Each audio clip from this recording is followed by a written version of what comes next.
Hi friends, welcome back to my YouTube channel.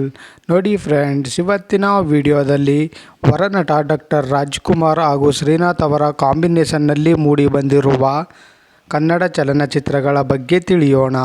ಅದಕ್ಕೂ ಮುಂಚೆ ಯಾರ್ಯಾರೆಲ್ಲ ನಮ್ಮ ಚಾನಲ್ನ ಸಬ್ಸ್ಕ್ರೈಬ್ ಮಾಡ್ಕೊಳ್ದೆ ವಿಡಿಯೋ ನೋಡ್ತಾ ಇದ್ದೀರಾ ಅವರೆಲ್ಲರೂ ಕೂಡ ದಯವಿಟ್ಟು ಈ ಕೂಡಲೇ ಸಬ್ಸ್ಕ್ರೈಬ್ ಮಾಡ್ಕೊಳ್ಳಿ. ಹಾಗೆ ಪಕ್ಕದಲ್ಲಿ ಬರೋ ಬೆಲ್ ಐಕನ್ ಕೂಡ ಪ್ರೆಸ್ ಮಾಡಿ. ವಿಡಿಯೋಗೆ ಒಂದು ಲೈಕ್ ಮಾಡೋದಂತೂ ಮರಿಬೇಡಿ. ಅವರ ಮೊದಲನೆಯ ಚಿತ್ರ ಲಗ್ನ ಪತ್ರಿಕೆ. ಈ ಚಿತ್ರವು 1967ರಲ್ಲಿ ತೆರೆ ಕಂಡು ಹಿಟ್ ಆಗಿತ್ತು. ಅವರ ಎರಡನೆಯ ಚಿತ್ರ ಚಿಕ್ಕಮ್ಮ. ಈ ಚಿತ್ರವು 1969ರಲ್ಲಿ ತೆರೆ ಕಂಡು ಹಿಟ್ ಆಗಿತ್ತು. ಅವರ ಮೂರನೆಯ ಚಿತ್ರ ಕಾಸಿದ್ರೆ ಕೈಲಾಸ.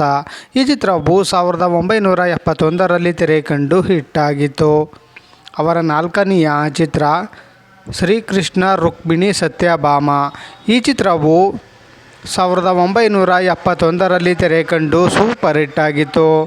ಅವರ ಐದನೆಯ ಚಿತ್ರ ಬಂಗಾರದ ಮನುಷ್ಯ. ಈ ಚಿತ್ರವು 1972ರಲ್ಲಿ ತೆರೆ ಕಂಡು ಬ್ಲಾಕ್ ಬಸ್ಟರ್ ಹಿಟ್ ಆಗಿತ್ತು. ಅವರ ಆರನೆಯ ಚಿತ್ರ ಬಲೆ ಹುಚ್ಚ. ಈ ಚಿತ್ರವು 1972ರಲ್ಲಿ ತೆರೆ ಕಂಡು ಸೂಪರ್ ಹಿಟ್ ಆಗಿತ್ತು. ಅವರ ಏಳನೆಯ ಚಿತ್ರ ನಂದ ಗೋಕುಲ.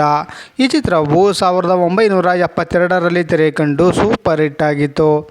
ಅವರ ಎಂಟನೆಯ ಚಿತ್ರ ದೇವರು ಕೊಟ್ಟ ತಂಗಿ. ಈ ಚಿತ್ರವು 1973ರಲ್ಲಿ ತೆರೆ ಕಂಡು ಸೂಪರ್ ಹಿಟ್ ಆಗಿತ್ತು. ಅವರ ಒಂಬತ್ತನೆಯ ಚಿತ್ರ ಮೂರೂವರೆ ವಜ್ರಗಳು. ಈ ಚಿತ್ರವು 1973ರಲ್ಲಿ ತೆರೆ ಕಂಡು ಸೂಪರ್ ಹಿಟ್ ಆಗಿತ್ತು. ಅವರ ಹತ್ತನೆಯ ಚಿತ್ರ ಶ್ರೀನಿವಾಸ ಕಲ್ಯಾಣ. ಈ ಚಿತ್ರವು 1974ರಲ್ಲಿ ತೆರೆ ಕಂಡು ಸೂಪರ್ ಹಿಟ್ ಆಗಿತ್ತು. ಅವರ 11ನೆಯ ಚಿತ್ರ ಮಯೂರ. ಈ ಚಿತ್ರವು 1975ರಲ್ಲಿ ತೆರೆ ಕಂಡು ಬ್ಲಾಕ್ ಬಸ್ಟರ್ ಹಿಟ್ ಆಗಿತ್ತು. ಅವರ 12ನೆಯ ಚಿತ್ರ ಶ್ರಾವಣ ಬಂತು. ಈ ಚಿತ್ರವು 1984ರಲ್ಲಿ ತೆರೆ ಕಂಡು ಬ್ಲಾಕ್ ಬಸ್ಟರ್ ಹಿಟ್ ಆಗಿತ್ತು. ಅವರ 13ನೆಯ ಚಿತ್ರ ಯಾರಿವನು. ಈ ಚಿತ್ರವು 1984ರಲ್ಲಿ ತೆರೆ ಕಂಡು ಬ್ಲಾಕ್ ಬಸ್ಟರ್ ಹಿಟ್ ಆಗಿತ್ತು. ಅವರ 14ನೆಯ ಚಿತ್ರ ಸಮಯದ ಗೊಂಬೆ. ಈ ಚಿತ್ರವು 1984ರಲ್ಲಿ ತೆರೆ ಕಂಡು ಸೂಪರ್ ಹಿಟ್ ಆಗಿತ್ತು.